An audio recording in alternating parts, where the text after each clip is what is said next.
დედოფალი იყო მაღალი, ტანადი როგორც კვიპაროსი. პირისახე ჰქონდა არც თუ ძალიან მრგვალი, მაგრამ გაზაფხულის ვარდივით გაფურჩხვნილი. წამწამები გრძელი და განსაცვიფრებელი, თვალები ცისფერი. დედოფლის სილამაზე მომაჯადოვებელი მიმზიდველობა და მისი ზნის სანდომიანობა აღემატება ფერწერას და ხელოვნებას. ასეთი თანაზომიერება ნაკვთთა, მართლაც რომ არასოდეს არავის უნახავს ადამიანის სხეულში. ეს წერილი მარიამ იგივე მართა დედოფალს ეხება, რომელიც მე-11 საუკუნის მიწურულს ბიზანტიის ორი იმპერატორის მეუღლე გახდა. ბაგრატ მეოთხეს ქალიშვილი ჯერ მიხეილ კომნენის მეუღლე იყო, შემდეგ კი ნიკიფორე იმპერატორის. ქართველთა მეფეს შვილის ბიზანტიაში გათხოვება მაშინ ამ ქვეყანასთან დაახლოებისთვის დასჭირდა. პოლიტიკური ქორწინებებით მეფეები ქვეყნის გადარჩენას ცდილობდნენ და ამისთვის საკუთარ ზოგჯერ მცირეწლოვან შვილებს უცხოეთში ათხოვებდნენ. მეფის ძულებისთვის მეზობელი სამეფოებიდან ცოლის შერთვაც ქვეყნის პოლიტიკური მდგომარეობით იყო გამოწვეული და ეს მაშინ ქვეყნებს შორის გაუფორმებელ ხელშეკრულებას ნიშნავდა.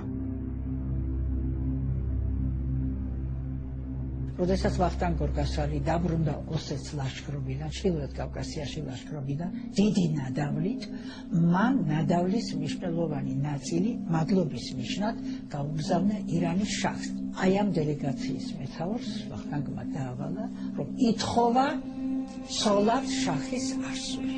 აი ეს ერთი ასეთი ვიცით. ვიცით აგრეთვე მაგალითად, როდესაც ბაგრატ მეოთხე გამეფდა 1027 წელს, ის ჯერ არასრულწლოვანი იყო. შემდეგ 31-32 წელს ბიზანტიასთან ძალიან გართულებული იყო მდგომარეობა და ბიზანტიასთან მდგომარეობის მოსაწესრიგებლად მან გაგზავნა ძალიან დიდი ელჩობა ბიზანტიაში, რომელსაც უცალა თავისი დედა მარიამ დედოფალი. ეს მარიამ დედოფალი დედის და მამის ხაზით სომეხთა მეფეების ჩამომავალი იყო და სხვა საკითხთა შორის, რომელიც სხვათა შორის იქ იმ დროს იმყოფებოდა სრულიად საქართველოს კათოლიკოს პატრიარქი მელქისედეკი და იმპერატორთან როდესაც მიღება იყო და მოთხოვნა საკითხებისა, კათოლიკოსიც იღებდა ამაში მონაწილეობას, ესე იგი უფრო მაღალი დონის ელჩობა არ არსებობს. და ჩვენი ისტორიკოსი სხვათა შორის ორივე მატიანე ქართლისას ავტორიც და სუმბატ დავითიძეს წერენ, რომ ესე იგი ჩამოუტანა პატივი კურაპალატობისა, ეს იყო ასე ვთქვათ ამ დროს მნიშვნელოვანი და საძიებელი და ჩამოუყვანა დედოფალი სამეფო სახლის ელემე. მაშინ ყველაფერი ეწირებოდა პოლიტიკას. დინასტიური ქორწინება ეს იყო სახელმწიფო პოლიტიკის ერთ-ერთი შემადგენელი ნაწილი და არც თუ უმნიშვნელო. შეიძლება პირიქითაც ითქვას, ძალიან მნიშვნელოვანი ნაწილი იყო, იმიტომ რომ ფაქტობრივად ერთმანეთთან კავშირში მყოფი, ასე ვთქვათ, დინასტიურ კავშირში მყოფი ქვეყნები ვალდებულნი იყვნენ, რომ ერთმანეთს დახმარებოდნენ. ასე ვთქვათ, საჭიროების შემთხვევაში. ეს ხო ფაქტობრივად გაუფორმებელი ხელშეკრულება ურთიერთდახმარების, რადგანაც დაუშვათ რძალი იყო მათი წარმომადგენელი, ამ პირიქით სიძე იყო მათი წარმომადგენელი ჩვენი. თანაც ეს როგორც წესი უფრო ძირითად შემთხვევაში ხდებოდა ახლოს სამეზობლოში. ხო, აქედან გამომდინარე, მათ პრობლემებიც ერთნაირი ჰქონდათ. მე საინტერესო ესეთ შემთხვევაში შეიძლება მანამდე მტრობა ჰქონდათ და ამ ქორწინებას დაურეგულირებია სიტუაცია. ესე ძალიან მნიშვნელოვანი და ნიშანდობლივი. ანუ მოტივი გათხოვების ჩვენი სახელმწიფოს წარმომადგენელი ასულის ან მოყვანის რძლისა იყო სულ სხვადასხვაგვარი, მაგრამ საბოლოო ჯამში ყველა ამოდიოდა ნებისმიერ შემთხვევაში ეს არ იყო კერძო ინტერესებიდან, ეს ამოდიოდა სახელმწიფო ინტერესებიდან, როგორც წესი მეფე ახდენდა ამ ასეთ პოლიტიკურ, აი თუნდაც მაგალითისთვის გავიხსენოთ კიევის რუსეთის მთავარზე იზიასლამ მწისლავის ძეზე დემეტრე პირველის ასულის გათხოვება. ეს არის წმინდა პოლიტიკური აქტი. ბუნებრივია იზიასლამ მწისლავის ძეზე ამ ქალიშვილს არავის არ უკითხავს, რამდენად მას სურდა გათხოვება. ბუნებრივია ეს იყო პოლიტიკური და ეს ეწირებოდნენ ფაქტობრივად აი ამ პოლიტიკურ არავინ. გოჩა საითიძე შუა საუკუნეების დიპლომატიურ ურთიერთობებზე მუშაობს. ისტორიკოსი ამბობს, რომ მეფეთა ქორწინებაში მთავარი ქვეყნებს შორის პოლიტიკური ურთიერთობა იყო და არა პირადი გრძნობები. ქორწინება ისე ხდებოდა, რომ წყვილებს ერთმანეთი ნანახი არ ყავდათ. იყო რამდენიმე შემთხვევა, როცა საქართველოს მეფეს მომავალი საცოლე ნახატზე აჩვენეს. ნიშნობაზე ხდებოდა მათი ერთმანეთთან შეხვედრა. ან იყო ეგეთი შემთხვევები, რომ ნახატით გაიცნობდა, ნახატი ჰქონდა, ასეთი მაგალითად ჩვენ შეგვიძლია მოვიტანოთ, როდესაც ნახატით იცოდა ულამაზეს ეს არის ცოტა უფრო ადრინდელი, ოღონდ ერთიანი საქართველოს დე ხდება, მე-7 საუკუნის მოვლენა არის. ფაქტია, როდესაც ხაზარ და ხაკანს ბლუჩანს შეუყვარდა გაგიჟებით შეუყვარდა ქართლის ერისმთავრის და შუშანა და ეს და იცოდა ნახატით სწორედ აი ნახატით რომ აი ეს გადა გაგონილი ჰქონდა და მე ნახატით რომ ეს უსაზღვრო სილამაზის ქალწული იყო და კიდევაც სპეციალური ლაშქრობაც მოაწყვეს შუშანა წაიყვანეს დაატყვევეს და გზაში ასე ვთქვათ მან თავი მოიწამლა, ან თავი მოიკლა ვიდრე ჩაბარებოდა ასე ვთქვათ ხაზართა ხაკას. ასეთ შემთხვევები იყო. მე ძალიან ხშირ შემთხვევაში თუ ნახატი არ ჰქონდათ გადმოცემით იცოდნენ.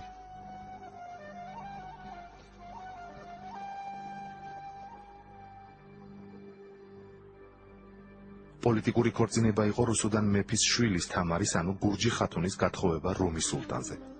გურჯი ხათუნს სასულთნოში ისეთი გავლენა ჰქონდა, რომ 13 საუკუნის 30-იან წლებში სულთანმა ფულზე მისი სახე ამოტვიფრა, რომელიც შემდგომში საფუძვლად დაედო აღმოსავლურ ემბლემას ლომი და მზე.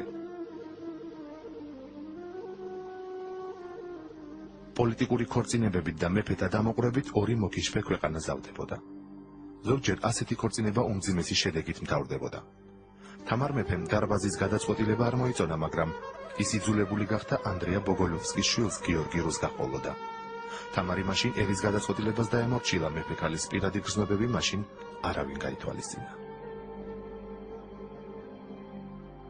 როდესაც დარბაზმა საბოლოოდ გადაწყვიტა თამარის სურვილის საწინააღმდეგოდ, რომ ჩამოიყვანათ ჩილოკავკასიიდან ანდრია ბოგოლოვსკის ვაჟი, რომელიც თავის სამშობლოდან გამოძევებული იყო ბიძის მიერ და ყიფჩაღეთში იმყოფებოდა, არ გაუვიდა თამარს არაფერი. თამარი რას ამბობდა, რომ დავიცადოთ, არ ვიცნობთ, გავიცნოთ, ვნახოთ, ამათ ეჩქარებოდათ. ახლა იყო ერთი მძიმე საკითხი, რომ ყენებდნენ. ტახტ ჭირდება მემკვიდრე. აი ეს ძალიან მძიმე საკითხი იყო და უნდა გადაწყვეტილიყო. აი ახლა მოთხრობილია, რომ ჩამოიყვანეს ეს იური, ჩვენები რომ გიორგის უწოდებენ, მიუხედავად იმისა, რომ შემდეგ მას ძალიან ასე ვთქვათ, უარყოფითად ახასიათებენ თამარის ისტორიკოსები, აი საინტერესოა, მაინც ქართველი ისტორიკოსების, შუა საუკუნოვანი ისტორიკოსების მეტნაკლებად ობიექტურობა. ყველა რაღაცა დაჯგუფების, რაღაცა მიმართულების წევრია, ვიღაცას უჭერს მხარს, მაგრამ აი ეს იურიც კი, რომელსაც შემდეგ იგივე ისტორიკოსი საშინელ ბრალდებებს უყენებს, რაც როგორც ჩანს ნამდვილად იყო, გარეგნობას ვისაც აღწერს. შესანიშნავი ვაჟკაცი, გარეგნობა, ბეჭები ასე, სიმაღლე ასე, ოქროსკოგულები ასე, შესანიშნავად და მერე როდესაც ის 2 წელი ფაქტიურად მეფე, თამარის მეფე ქმარი იყო, ყველა ბრძოლა მან მოიგო, რომელსაც აწარმოებდა და ჩვენი ისტორიკოსი ამას აღმოსხავს და ამბობს. ესე იგი, ამბობს ის, რაც იყო დადებითი, მაგრამ შემდეგ რაც მოხდა, ესეც იყო. თამარი, ეწყობა მისი გარეგნობით არ მოიხიბლა თუ რა არის ძნელი სათქმელია, ყოველ შემთხვევაში იმდენად დიდი დაპირისპირება იყო თამარის მომხრეთა და აი მეორე დასს შორის, რომ ბოლოს და ბოლოს თამარმა შეძლო. ეხლა აშკარაა, რომ აქ იყო დაპირისპირება მეფის კარზე, მაგრამ ამის გამო ეკლესია განქორწინების უფლებას არავითარ შემთხვევაში არ მისცემდა, მაგრამ აქ აქცენტი კეთდება მის პირად თვისებებზე, მემთვრალეობა და სოდომური საქციელიც კი. ესეთი ძნელია თქმა, მაგრამ ეს ისტორიკოსები ფაქტიურად თანამედროვეებისთვის წერენ და მტკნარ სიცრუეს ისინი ვერ დაწერენ. ეტყობა ამის საფუძველს მისი პირადი საქციელი იწვევდა. მემატიანე ამბობს, რომ სამეფო კარმა მაშინ მეფის შერჩევისას შეცდომა დაუშვა. კარის დიდებულ მსახურეს, რომლებიც მეფის წულებს ზრდიდნენ, ვერ წარმოედგინათ, მეფის შვილი შეიძლებოდა ისეთი ყოფილიყო, როგორც გიორგი რუსი.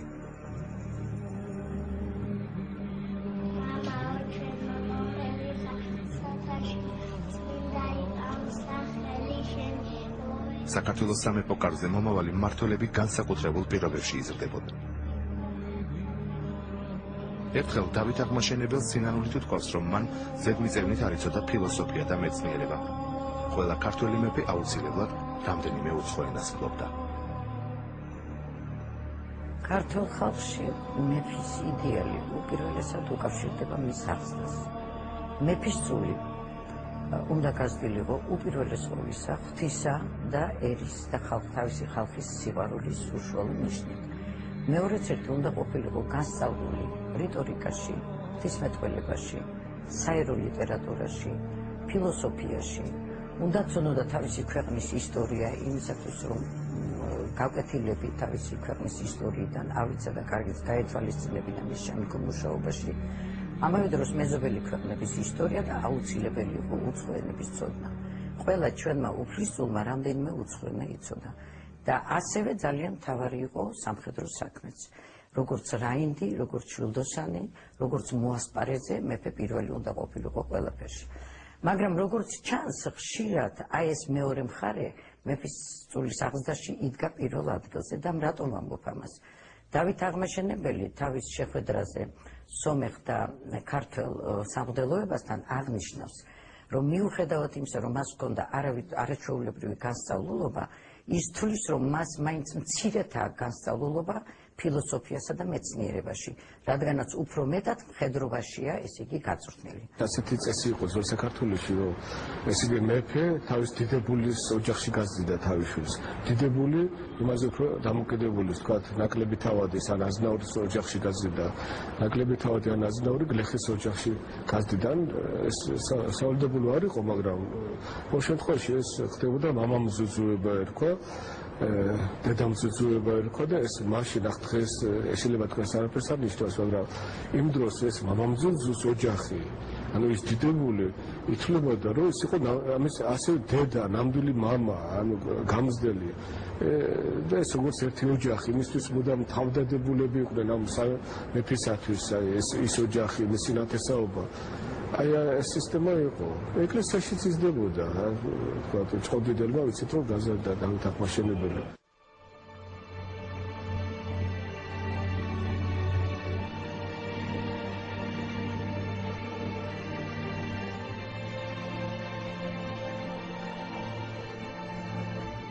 ქართველი მეფეები ეტიკეტებს მკაცრად იცავდნენ. მატიანეს მხოლოდ ორი მეფის ისტორია შემორჩა, რომლებმაც კარის წესები დაარღვიეს.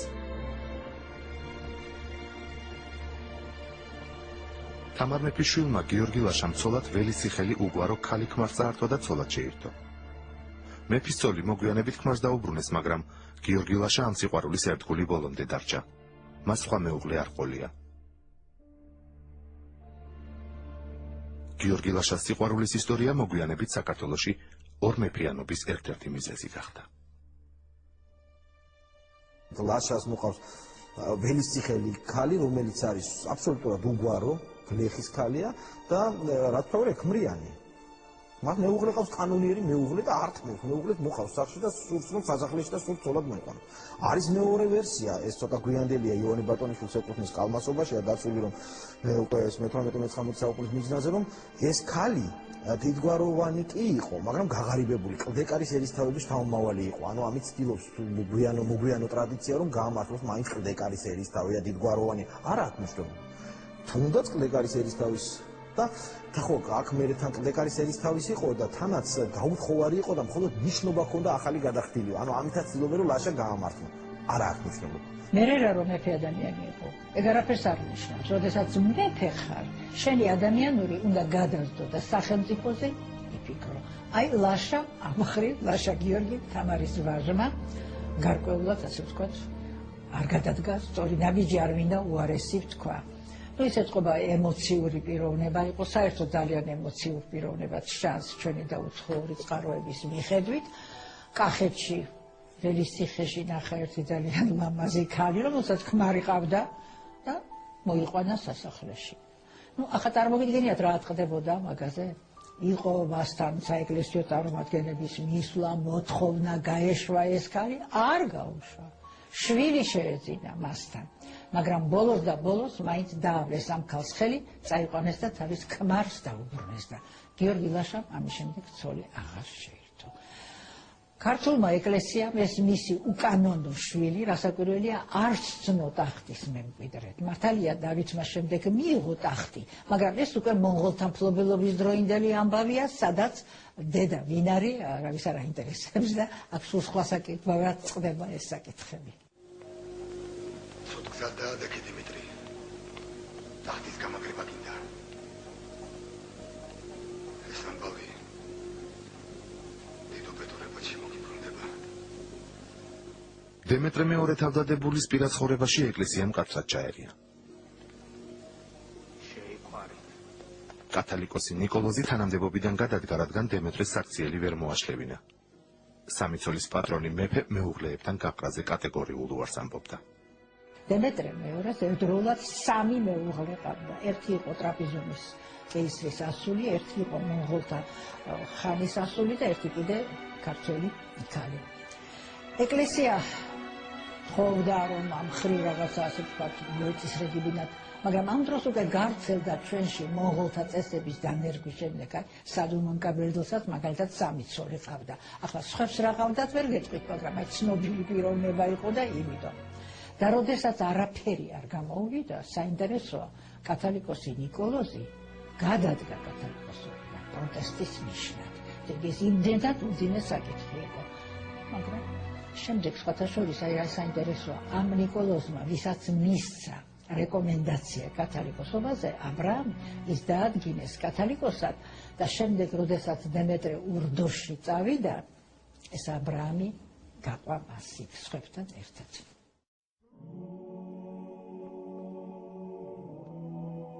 სამეფო ტახტზე ქორწინებების დროს მთავარი საკითხი აღმსარებლობის შენარჩუნება იყო. თუ კი მეფე სამუსულმანო სამყაროს მოყვდებოდა, მაშინ მომავალ დედოფალს ქრისტიანობა უნდა მიეღო. პირიქითაც ასე იყო. მეფეთა უცხოეთში გათხოვილი ქალიშვილები ქრისტიანობას ინარჩუნებდნენ. ქმარს გაყრილი თამარ მეფის მთხოვნელთა რიგებში ბევრი მუსულმანი იყო, მაგალითად შირვანის მეფისული, რომელიც მზად იყო ქრისტიანობა მიეღო და ამის გამო მამამ სახლიდანაც დაითხოვა, მაგრამ თამარი მას მაინც არ გაყვა. შარჩის ერთ-ერთი მუსულმანი ძალზე დიდი სამეფოს თუ სამთავროს მეთაური და უთხრეს, რომ ამას შეკრა, თორემ ის გაქრისტიანდება. აი ეს მუსულმანი უნდა გაქრისტიანებული იყო, მაგრამ თუ მუსულმანებში მიდიოდა, იქ უკვე იქაური წესების მიხედვით იყო ალბათ. იქ ნამდვილად მაგალითად ერთ-ერთ უფლისწულზე ქალზე არის ლაპარაკი, რომ ის იცავდა ქრისტიანობის წესებს, უცებ რომის სულთანზე გაათხოვეს. ქრისტიანობის წესებს იცავდა. მუსულმანურ სამყაროსთან დამოყრებამ რამდენიმე გვარი შექმნა გამოიწვია. დავით აღმაშენებელმა თავისი ქალიშვილი შირვანი შაჰს მიათხოვა. სასანიდების შტოსთან ურთიერთობით ქვეყანაში შერვაშიძეთა კიდევ ერთი თავადური გვარი წარმოიშვა. დავით აღმაშენებელმა თავის დროზე თავისი ქალიშვილი გაათხოვა პოლიტიკური ქორწინებით, დააქორწინა შირვანის შაჰის შთამომავალზე. ესენი იყვნენ სასანიდების ერთი შტო და მოხდა ეს ქორწინება. მერე გვარად გაუგვარდათ, ასე ვთქვათ, ეს ტიტული შირვანშა, შარვაშას ძე, ასე იწოდებოდა. შარვაშა პირდაპირ მაშინ ნიშნავდა შირვანშაჰს. შარვაშაშძე, ანუ შარვაშიძე, მერე უკვე შერვაშიძე, ეს ნიშნავს, რომ არის შირვანშაჰის პირდაპირ შთამომავალი. ესე იგი, გამოდის ჩვენი წინაპარი, რომელიც ამ გვარით, რასაც დღეს ჩვენ ვატარებთ, ამ გვარით გაჩნდა ისტორიაში, ეს იყო ორი მეფურის სისხლის, სასანიდების და ბაგრატოვანთა, ისე დავით აღმაშენებელის მხრიდან შთამომავალი. მე კიდევ ესეთი რამე საინტერესო რამე უწერია ავტორს, მეცნიერს, რომ შემდეგ უკვე ეს შარვაშიძე, მერე უკვე შერვაშიძე, მეფის დავალებით წავიდა აფხაზეთში, რომ იქ ყოფილიყო მთავარი და ეს ურჩი, აი ესე წერია პირდაპირ, ურჩი ხალხები დაემორჩილებინა და რაღაცნაირად სისტემაში მოიყვანა. ეს დამთავრდა იმით, რომ საუკუნეების მანძილზე, 8 საუკუნე გამოდის, 7-8 საუკუნე გამოდის, საუკუნეების მანძილზე ისეთ პატივს სცემდნენ შერვაშიძეებს და იმიტომ რომ ისინი იყვნენ პატრონები და არა ბატონები აი ამ აფხაზეთისა. ფეოდალურ ხანაში ქვეშევრდომებისთვის მეფე ბატონის თანამესხედრეობა დიდი პატივი იყო. ისტორიაში არის შემთხვევები, როცა თუ მეფე საკუთარ შვილს უცხოეთში ღირსეულს ვერ მოუძებნიდა, მაშინ თავადზე ან აზნაურზე ათხოვებდა. თავადები ხშირად ერთმანეთს ეომებოდნენ და ამიტომ ისინი ოჯახებს ანგრევდნენ. ანგრევდნენ მხოლოდ იმიტომ, რომ იმ დროისთვის სხვა ძლიერ თავადთან დამოკრება მომგებიანი იყო. სოლომონ პირველ სჭირდებოდა კაცია დადიანის მხარში დგომა, მხარდაჭერა სჭირდებოდა და ამიტომ თავის დედოფალს, ანუ მეუღლეს, აფხაზთა მთავრის ასულს გაეყარა და კაცია მეორე დადიანის და მარიამ დადიანი დაისვა იმერეთის ტახტზე. ეს იყო პოლიტიკური ქორწინება, შეიძლება იმას ეროვნულად არც არაფერი პრეტენზია არ ქონდა ამ ადამიანის მიმართ და არც თავისი სიმამრის შერვაშიძის მიმართ, მაგრამ პოლიტიკურად ამ წუთას ასე სჭირდებოდა და ალბათ ვიგულისხმოთ, რომ ქვეყანას ასე სჭირდებოდა. ეთნოლოგი თამილად საგარეიშვილი წლებია მეფობის დროინდელი ხალხის ყოფით კულტურას სწავლობს. მკვლევარი ამბობს, რომ ყველაზე დიდი ქველმოქმედები მაინც დავით აღმაშენებელი და თამარ მეფე იყვნენ. ისტორიაში ცნობილია, რომ ხალხისთვის აღმაშენებას თან ფულით სავსე ქისა დაგონდა. თამარი კი საკუთარი ხელით ქსოვდა და შემდეგ ამ ნახსოვებს კითხდა. ეს არის საქველმოქმედო ქისა, რომელსაც თავისი პირადი შემოსავლებიდან ავსებდა და ხალხში გასვლის დროს თავისი შეხედულების მიხედვით ამ ქისას ის არიგებდა. როდესაც ხდებოდა, რომ მან ის ქისა ვერ გასცა იმ დღეს, ვერ ნახა შესაბამისი მოქმედება, ის ძალიან ნაკლებად გრძნობდა თავს და ამბობდა, რომ ესე იგი მე დღეს ვერ შევასრულე ღვთის საქმე. ესე იგი აი ამ ქველმოქმედებას ისინი ღვთის საქმე თვლიდნენ და გარდა ამისა ცნობილია, რომ თვითონ თამარი თავისი ხელით ნახსოვი ოქრო მკერდიდან შემოსული საფასურით იძლეოდა შემოწირულობას. მეფეს ზუსტად ისევე ეცვა, როგორც ხალხს. განსხვავება მხოლოდ ნაჭრის ხარისხში და შესამკობელში იყო. ქართველ მეფეებს ხან ბიზანტიურად ეცვათ, ხანაც სპარსულად, თუმცა თავარი მაინც ეროვნული შესამოსელი იყო. მეფე დედოფლისთვის ტანსაცმელს რამდენიმე თვე კერავდნენ. მონარქს საკუთარი საწოლი, ანუ კანცელარია ჰქონდა. საწოლის წევრები იყვნენ მწიგნობარი, რომელიც მეფეს საძინებელში სახლდა, რათა ყველა მისი ნათქვამი ჩაეწერა. ჩამცმელი, რომელიც მას სამოშის შერჩევაში ეხმარებოდა. ასევე მრჩევლები, ადამიანები, რომლებიც მეფის შეხვედრებს აგვარებდნენ და სხვა მსახურები, მათ შორის მკერავები. ჩაცმულობის მიხედვით მეცნიერებმა ფრესკებზე თამარის სოციალური სტატუსი გაარკვიეს. მტკიცედ იცავდა ქართველი ხალხი თავდაბურვის ორ წესს, ყელჩენით და ყელბურვით. ამას გარკვეული შინაარსიებდა იმდენად, რომ ქალის სოციალურ მდგომარეობას გამოხატავდა. ყელჩენით ეს ნიშნავდა, რომ გაუთხოვარი იყო, მაგრამ როდესაც მანდილის ერთი იმით ამ ხელს შეიგურავდა, ეს ნიშნავდა, რომ ეს ქალი გათხოვილი იყო. თამარის ფრესკებს თუ დავაკვირდებით, რომელიც ჩვენამდეა მოღწეული 4 ფრესკა და ამ თვალით შევხედავთ, ჩვენ შეგვიძლია ესე იგი რა ვთქვათ, რომ თამარი ვარძის ფრესკაზე არის ყელჩენით, ესე იგი მისი სოციალური მდგომარეობა არის ისეთი, რომ ამ დროს ის ახალგაზრდაა, გაუთხოვარი, ხოლო ბერთუბნის, ყინწვისის, ბეთანის ფრესკებზე უკვე ყელბურვით არის წარმოდგენილი მისი პორტრეტი, რაც უკვე გათხოვილი ქალის ნიშანია.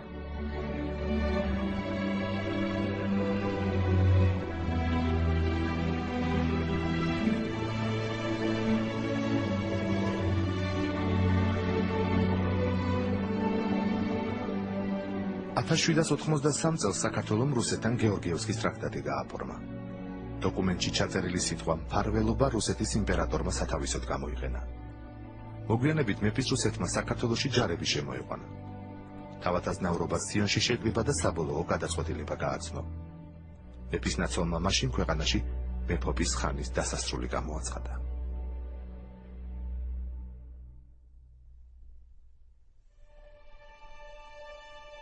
ჩამოვიდა აქ რუსეთის მოხელე, სიონში შეიყვანეს ქართველი თავადები, იმას ირგვლივ ჯარი შემოავლეს, იქ მათ მიაღებინეს ფიცი და ხალხმა გაიგო, რომ მეფე აღარ ყავს.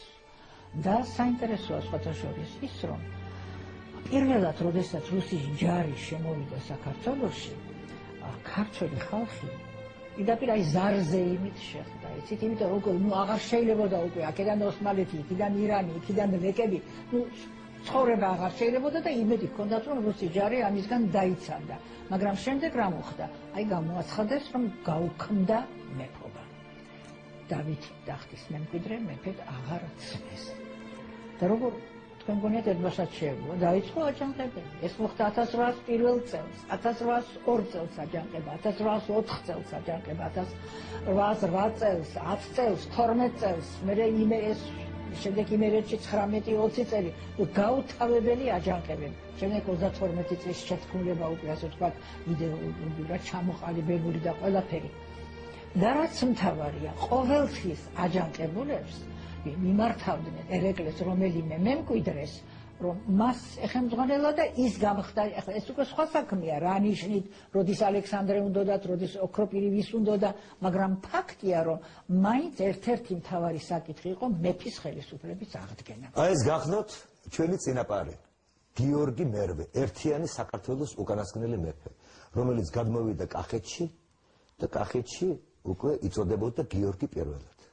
აი მისი ვაჟი ალექსანდრე პირველი, გიორგი მეორე, ლევან პირველი, ალექსანდრე მეორე, დავითი, თეიმურაზ პირველი, დავითი, ერეკლე პირველი, ერეკლე, თეიმურაზ მეორე, ერეკლე მეორე, გიორგი მე-12, უფლისწული ბაგრატი, ბატონიშვილი ალექსანდრე, აი ბატონიშვილი პეტრე, ჩემი ბაბუა, თქვენი დიდი პაპა, ჩემი პაპა. ეს მამა ჩემი, თქვენი პაპუა, ეს უკვე იცით ვინ არის? ესეც იცით ვინ არის? ხო. აი ეს არის ჩვენი დიდი წინაპრები. ნუგზარ ბაგრატიონ გრუზინსკი ერთიანი საქართველოს ბოლო მეფის პირდაპირ შთამომავალია. როცა ბაბუამ პეტრე ბაგრატიონ გრუზინსკიმ პატარა კახზე ლექსი ასწავლა, უთხრა რომ ბატონი ერეკლე მისი წინაპარი იყო. სამეფო გვარის შთამომავალი ნუგზარ ბაგრატიონ გრუზინსკი მეფე გიორგი მერვეს მე-16 თაობაა. ბაგრატიონები, მეფეები, ჩვენი დიდი მეფეებიც კი მატარებლები იყვნენ ყველა იმ ადამიანური თვისებების, რაიც ჩვენს ბახასიათებს, მაგრამ მათ უფრო მეტი მოვალეობის გრძნობა ჰქონდათ, რასაკვირველია, ქვეყნის და ერის წინაშე. წინაპრებიდან რომლის მეფობის ხანა უფრო მოწონთ? არ ვიცი, ძალიან რთული სათქმელია. ალბათ ზე თამარის და დიდი დავითის. გიორგი ბრწყინვალის. აქ ცოტა რთულად იყო უკვე საქმე. აქ რთულად გახდა საქმე. მეორე ალბათ იყო ნათელი პერიოდები, მაგრამ მაინც ის განუმეორებელი იყო. ქართველ მეფეთა ნაწილმა საფლავის ადგილი სიცოცხლეშივე შეარჩია. გელათის აგებამდე მეფენი სხვადასხვა ადგილას იკრძალებოდა. მათი სამუდამო განსასვენებელი ეკლესია მონასტრებში უნდა ყოფილიყო. ბაგრატიონების ბოლო თაობა სვეტი ცხოვლის დიდ ტაძარშია დასაფლავებული. დავითის შემდეგ უკვე გელათი გახდა სამეფო საძვალე. ახლა მანამდე როგორც ჩანს მეფეებს მაგალითად თავისი ან წყაროებში ამის დადასტურება არ მოგვეპოვება, მაგრამ როგორც ჩანს გამოთქმული ჰქონდათ მათ ალბათ თავისი თვალსაზრისი ამ საკითხთან დაკავშირებით, იმიტომ რომ არ არის მაგალითად შემთხვევითი ალბათ არა ის რომ მაგრამ მესამე დაკრძალული იქნა მადამაინი ბედიაში. ეს მის მიერ გააგებულ ბედიის ტაძარში. აღეთ?